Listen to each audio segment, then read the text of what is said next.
Now then, thanks for watching Black Dog, everyone, and thanks for coming back for the commentary. Hopefully you find something interesting here. Hopefully I do. Everything happens so fast that I can't really remember it. I'll try and remember it as we go. So I'd just seen Bed by Cody Clark, and what I sort of took from that film was that despite it all happening in one room, I was really sort of transfixed all the way through, because there was conflict in every scene, and it was a changing conflict all the way through. So I kind of took that idea and translated it to just two people bickering for the whole time of this film. And this was sort of the first scene we shot with acting in. We did all the swimming stuff first, but this was the first one with acting in, and Craig had no interest in being on camera, being behind camera, or acting at all. And we went into this scene. I told him, like, all you have to do is ask questions off camera, so it'll be pretty easy for you. And we went into this scene, and I just sort of explained this scene to him and said action, and it just all, this is like the first take of the scene. It all just came out really naturally, which suggests to me that he's just generally pissed off whenever he's working with me because I'm so awkward.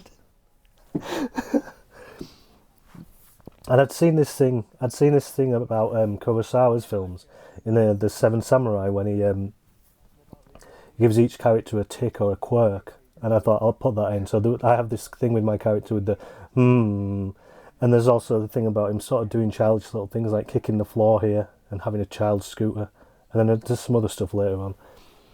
But also, like, I was sort of interested in making a mockumentary that didn't follow the usual format. I watch a lot of docudramas, and I watch a lot of films where it's hard to tell what's real and what isn't. And I feel like mockumentaries a lot of the time they don't really try to be real, because everything sort of is just building up to a punchline in every scene. So I wanted to do something that didn't do that. Although one of these cuts, I think this scene right here. Right, I've lost focus again now. Like, I thought I would just put that in there as a joke, but I think I failed within the first few minutes to stick by what I wanted to stick to. But I'm still quite happy with the things that I tried to do with the film, and the feel that it had. I think I succeeded there.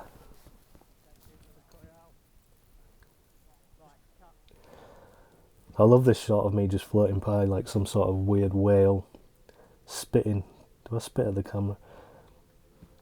And the title Black Dog, it's obviously it's a metaphor for depression, but I think I'll get more into why that makes sense later on. So this is sort of like the first clear inspiration on this film was Joel Haver's film Forget About Everything for a While, which I'd just seen after seeing Dan Lotz's Chlorine and getting into the folk filmmaking thing. Like, it was sort of Chlorine, Forget About Everything for a While, and Bed that were both sort of the things that really drove me to do this. And Forget About Everything for a While is also sort of just two people bickering for the whole time, So that's what I took that from. The sort of wide shots on the radio mics. I wasn't aware that the radio mics would work so terribly if I was riding along with pasties in my hand there. Yeah, an interview just like we planned. Trying to be. So we're getting it now. We're getting sort of themes of the film coming out now that are about sort of manipulating reality to please a narrative. Like it's in that really. There's that way that people do it in docs where someone's crying and they zoom right in on them. It's just quite cheap and disgusting.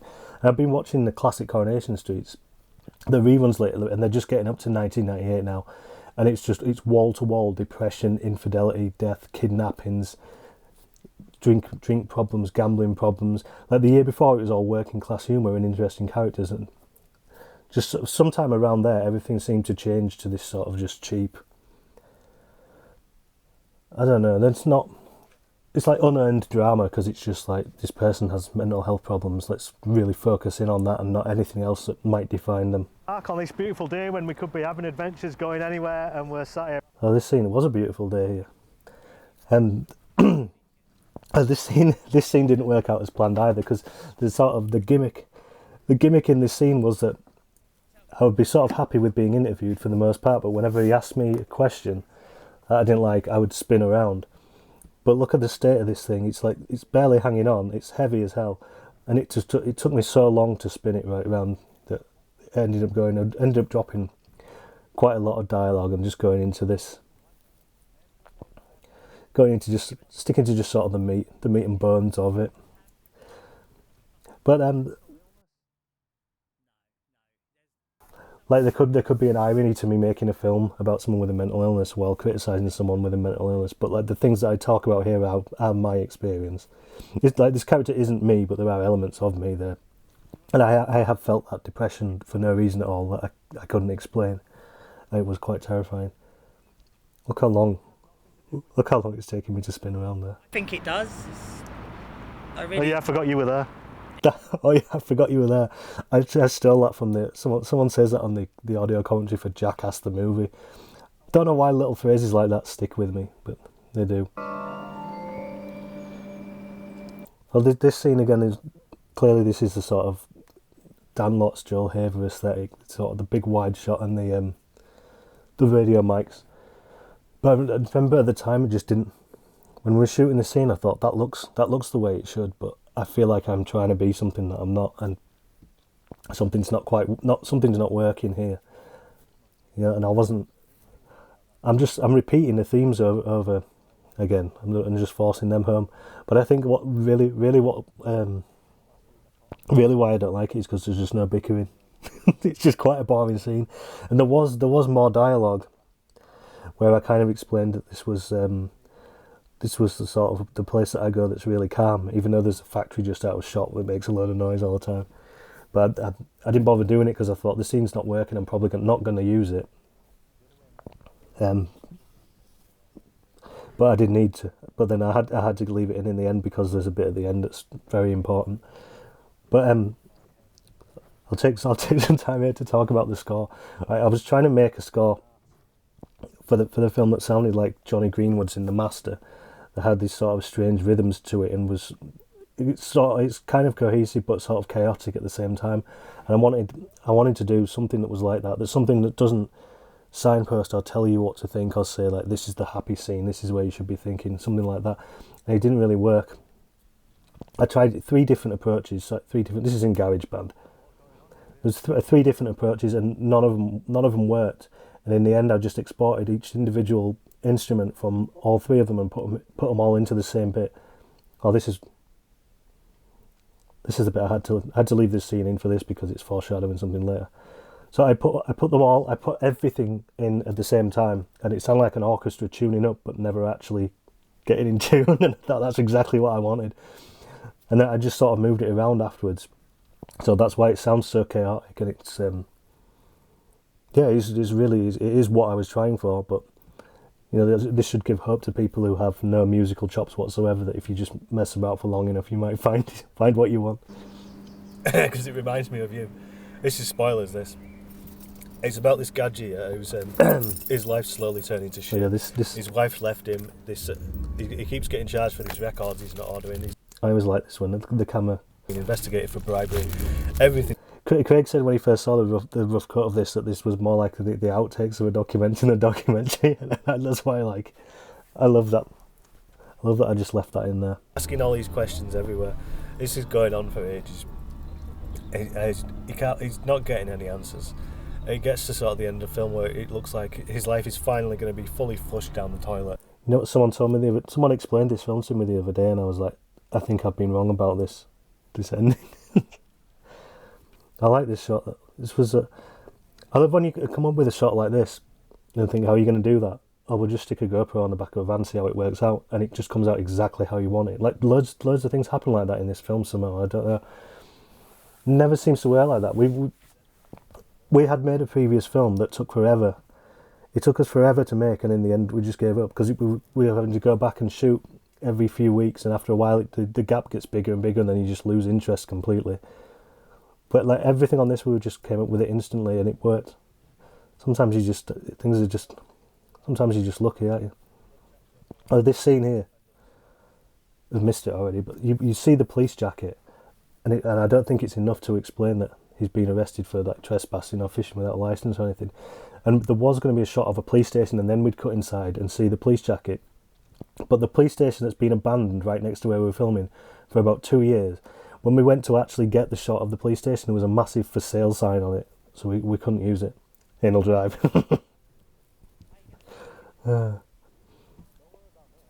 That sign's right next to where we park, by the way. I didn't just put that in there because it's funny, but because it was funny and nearby.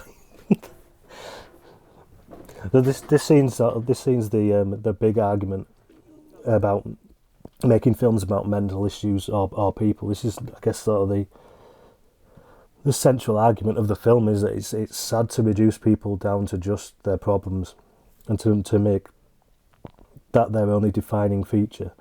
Especially when you've created that character for that sole purpose, just like make a documentary if you want to do that.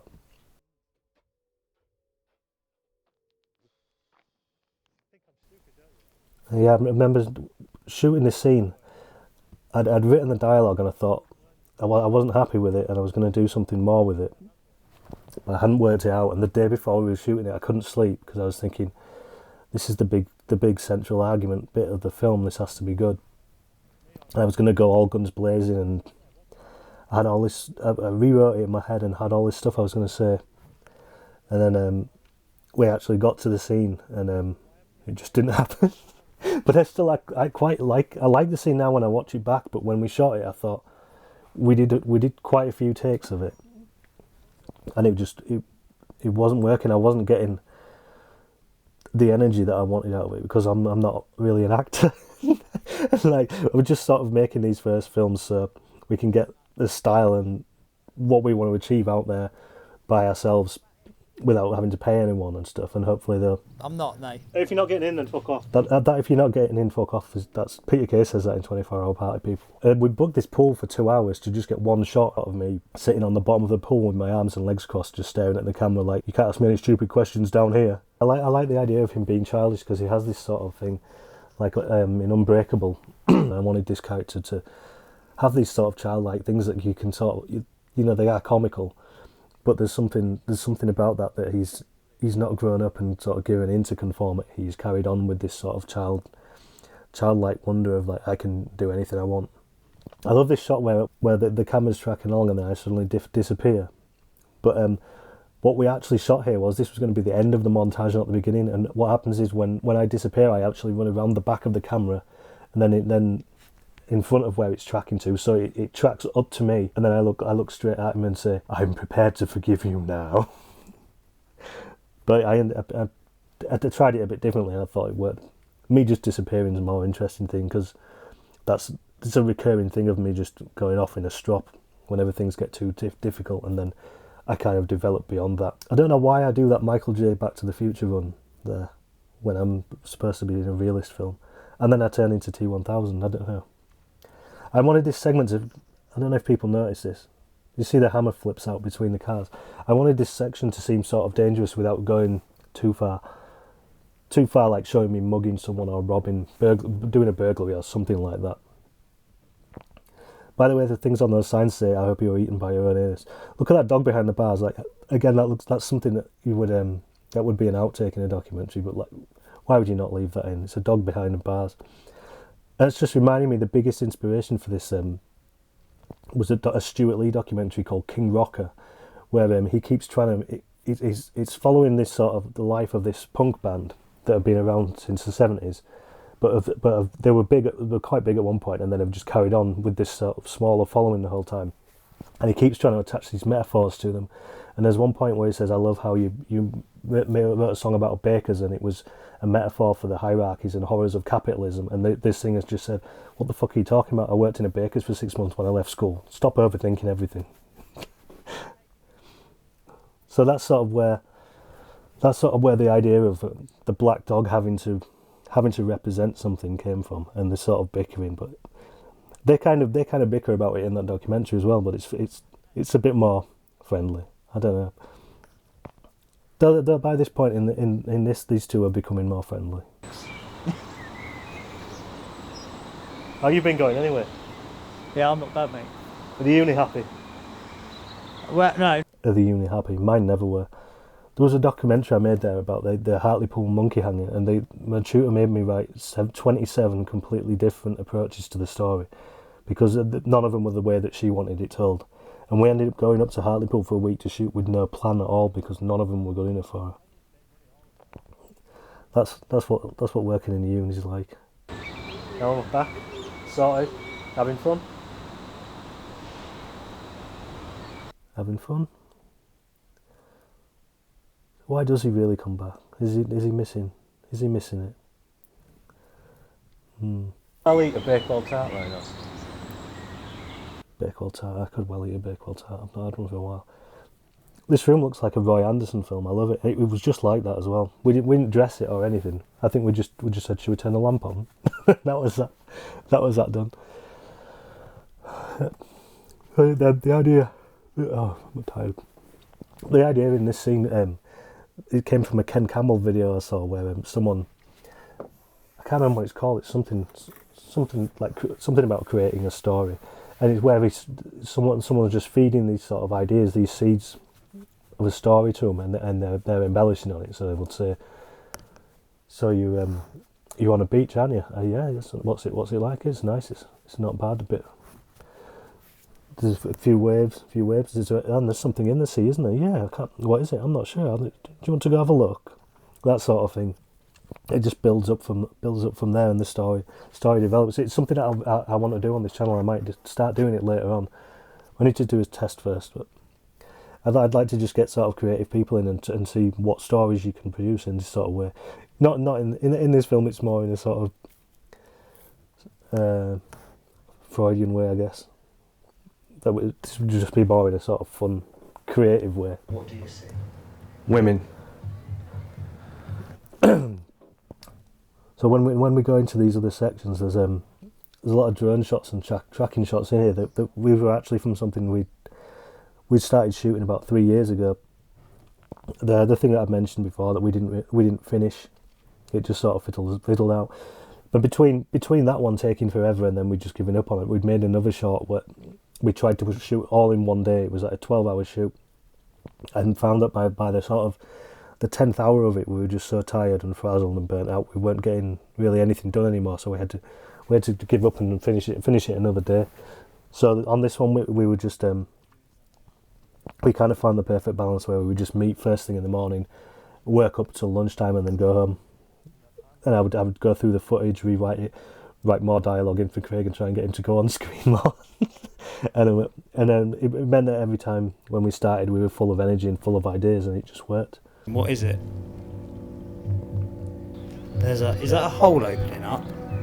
So these these are the shots now. We did these shots a while ago, and it was about another man who'd gone to live in this sort of disused bunker away from society. It was a very different story though. It was all supernatural and stuff. That's Craig's dog. Again, this worked out really easily. He said, "I'll try and get a shot of a dog, but she never stays still." And then it was like, "Right, I'm going to do it tomorrow." And then just said, "Oh yeah, I got it." Just worked like that. It's weird how that goes. So yeah, this film, I think the main problem with that film was that there was no aesthetic. Like with Black Dog, we'd had the whole time through COVID where we couldn't shoot because we'd started shooting for this channel and had an idea of the style we wanted to go for, but then COVID had sort of shut that down, so we'd had all that time to think about what exactly we wanted to do and how we wanted to shoot, the style and the feel and the tone of everything. And then the filmmaking thing came along, and that got us fired up. So this film, we knew exactly what we wanted. With that other film, we were just like, yeah, we've got a drone, let's put a drone shot in, and we've got a Ronin, let's do a tracking shot. And it's just full of, it's a technical film that doesn't fit together or make any sense at all, where this one, I think, flows quite well. That was another, that rain, we were inside filming the other bit and it started raining really hard, and I said, let's just go shoot something in the van now because it'll look really depressing. Which is such a cliche thing. It's like the bit in Cable Guy where it's taking the piss that the dramatic scene, it has to be raining during. But this is that's you can just see me at the bottom there. That was the death scene in the other thing. So this shot is actually my soul leaving my body in the other film. Where are they now? In the unfinished film. It did actually come right up. It did actually start on a close-up of me down there and then go right up and then go off over the trees, and that was sort of the end of the film, which is a great shot, but the rest of the film doesn't make sense. So, sometimes you need to forget about the tech and think about the effect you're going to have on the audience. Where are your parents? In the fucking ground! In the fucking ground! I put him! We set off smoke bombs there as well. So they were left over from the other film. The shot we made in a whole day. There was a crash scene in it, and we had some smoke bombs. And I've still got some left in my boot actually. Might put them in the next film somewhere. But I love the idea in this that this sort of story he starts telling about his parents could be completely made up. That he's just at this point he wants the documentary to continue, so he's just making up this story so he's got someone to talk to. And this B-roll here, it's not something I've used before, and I think it's why my films haven't worked in the past. I think this is the first film I've made that feels like it moves at the right pace, and it has stuff like that. Because I've always thought about B-roll, like something just comes up like that, and you think, well, what's the purpose of that shot? It's not telling the story, and it's not really showing me anything. It's just a pretty shot, but I've kind of given up on that pretentious approach and just used them to have a gap, have a breather here and there, have a bit of a break. This shot was I've had this idea for a folk feature film it's all set in the green room of a live chat show. The camera never leaves the room, though you do see on the screen the people when they're out on the chat show, but people are coming in and out of the room all the time, and I wanted it to be like scenes where people act completely differently when certain people are in the room, or someone's left on their own. Someone may be acting very professionally and very happy, and then they're left on their own, and then they reveal something else about themselves. So I kind of use that idea here, but it wasn't written that way. In the script, he walks out, and I just sit there staring at the ground. And we did one take, and then I was like, "Hang on, let's just do it again, and I'll say something in between." And so then what I talk about in between, the stuff about the weight on you, that was my experience of depression, when it just came out of nowhere and felt like a weight on my head. I hate to say I told you so, but I did. I told you. I like this now that that is an awkward position to be in, but he obviously doesn't want to leave. He could just go hide in the swimming pool again, but he wants to stay. I quite like this. The way that this there's a dependency growing, but it's not really altering their behaviour. It's not going to pay the bills though, is it, mate? Yeah, do you know whose dad said that? I don't know, John Lennon? There's no... Look, this is your... I think, I already mentioned the Kurosawa thing about him being his tick being the So I thought it'd be a nice touch to show their sort of friendship building by them both just doing that here. And this scene ends with a sort of attempt of my character to turn the camera around a bit. I think that flat out was going to happen as well before. Yeah, I forgot about that. The previous scene when he went off and was on the phone originally was going to be outside, and when he went off and answered the phone, I was going to turn the camera around and start filming him, and then it was going to change. I can't remember why we did that differently. I like the way we did it though. Right, can we try something? What? Close your eyes.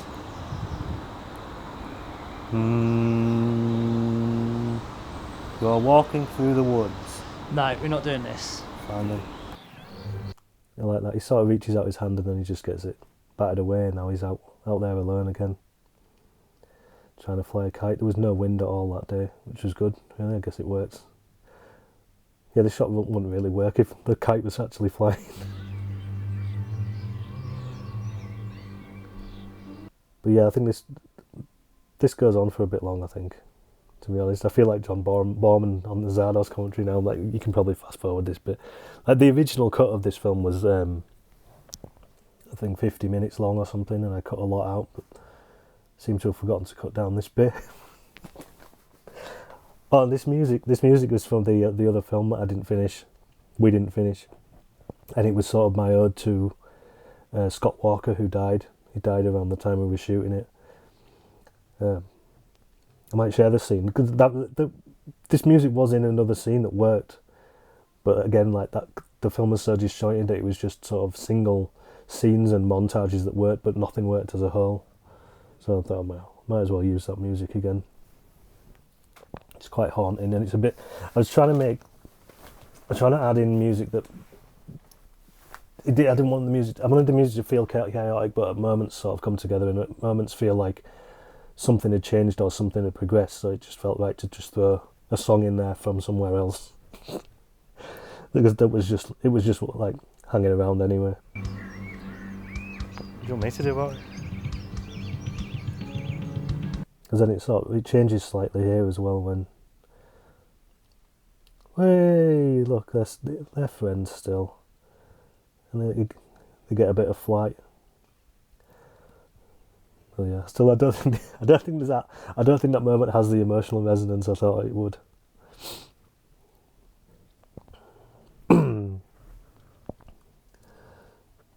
Still, those houses in the background I delivered to them. I'm a postman. If anyone wanted to know, running out of steam here.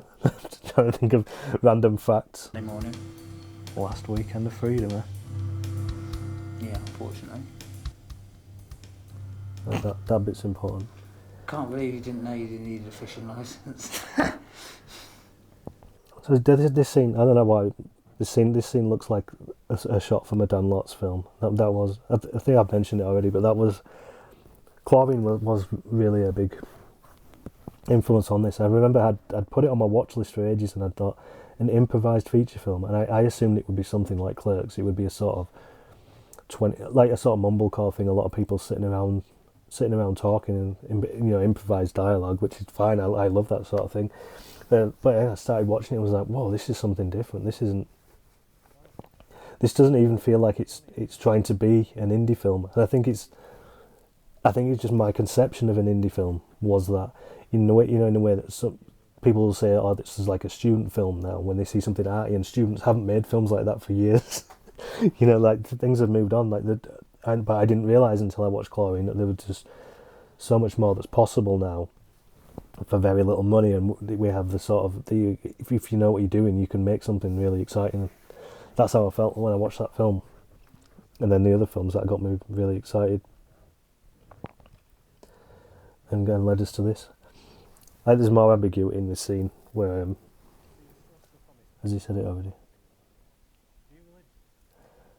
Yeah, I mean, he has turned the tables on him now, because it's now Craig's in front of the camera and he's being analysed. Yeah. Looking for something that isn't there. There's like, there are people who... Yeah, someone had said in one of the reviews that this kind of works because the character's so close to me. I think it is. Like, quite a lot of this stuff isn't really acting. It's not even written down. He's not in that factory. You need to just let go, become your own god. Be like me, be a master of your own destiny. That's what I am. But are you though? Are you really? Have you not been paying attention at all? I don't think this big sort of twist has the impact that it should have either. Maybe I should hire real actors. Oh, he thinks he's free, but he's been manipulated the whole time. Or has he? Has he been doing the manipulating? Who sells you that? I don't know. Maybe it's better that it happens in a casual way like this, because it's not a thriller. I mean, there could have been something more dramatic if this twist was in a thriller. But the casualness of this, like that, he does that look into the camera like Jim from The Office. But yeah, I like the suggestion in here that his parents might live in Brammer, because it is a very wealthy area nearby, and he'd not necessarily gone and earned money to pay his fine. He could have just gone back to his parents, and he could be living in his van just because his parents can afford to pay for him. This whole thing could have been a game, but you don't want to explain all that. You just want to suggest it. I like that. I always think of whenever I start writing a script, I always think of the scene in The Master when Philip Seymour Hoffman says something like, as a what does he say? As a raconteur and a man of the world, I have to confess I have no idea the contents of this jar. I must confess I drank it all. What was in there? And Freddie Quinn says secrets. I love that. I don't know. I always just try to think of that whenever I'm doing a scene where suggest a lot, but don't just flat out say it because it's secrets. Keep it secret.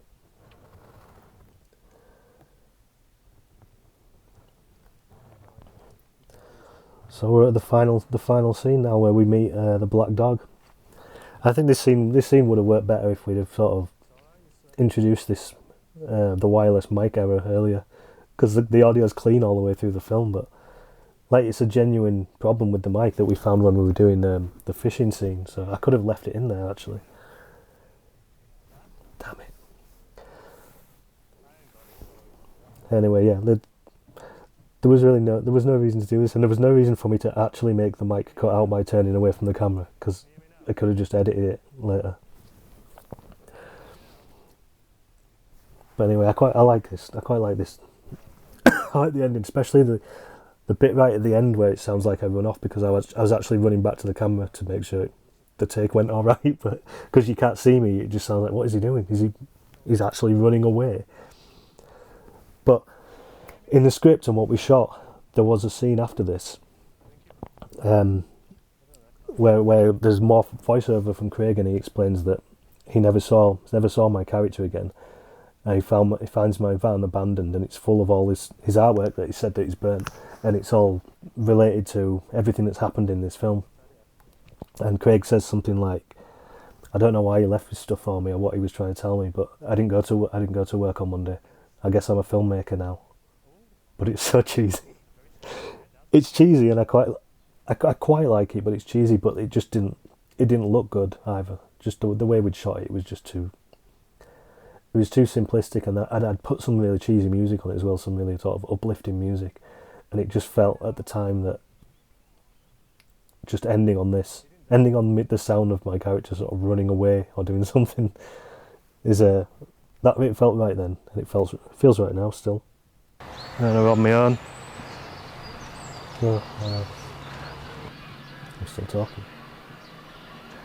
I think that's always an app.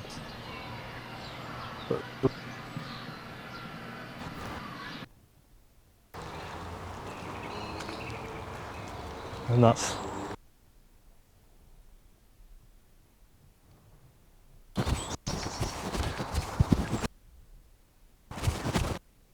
and I'm gone.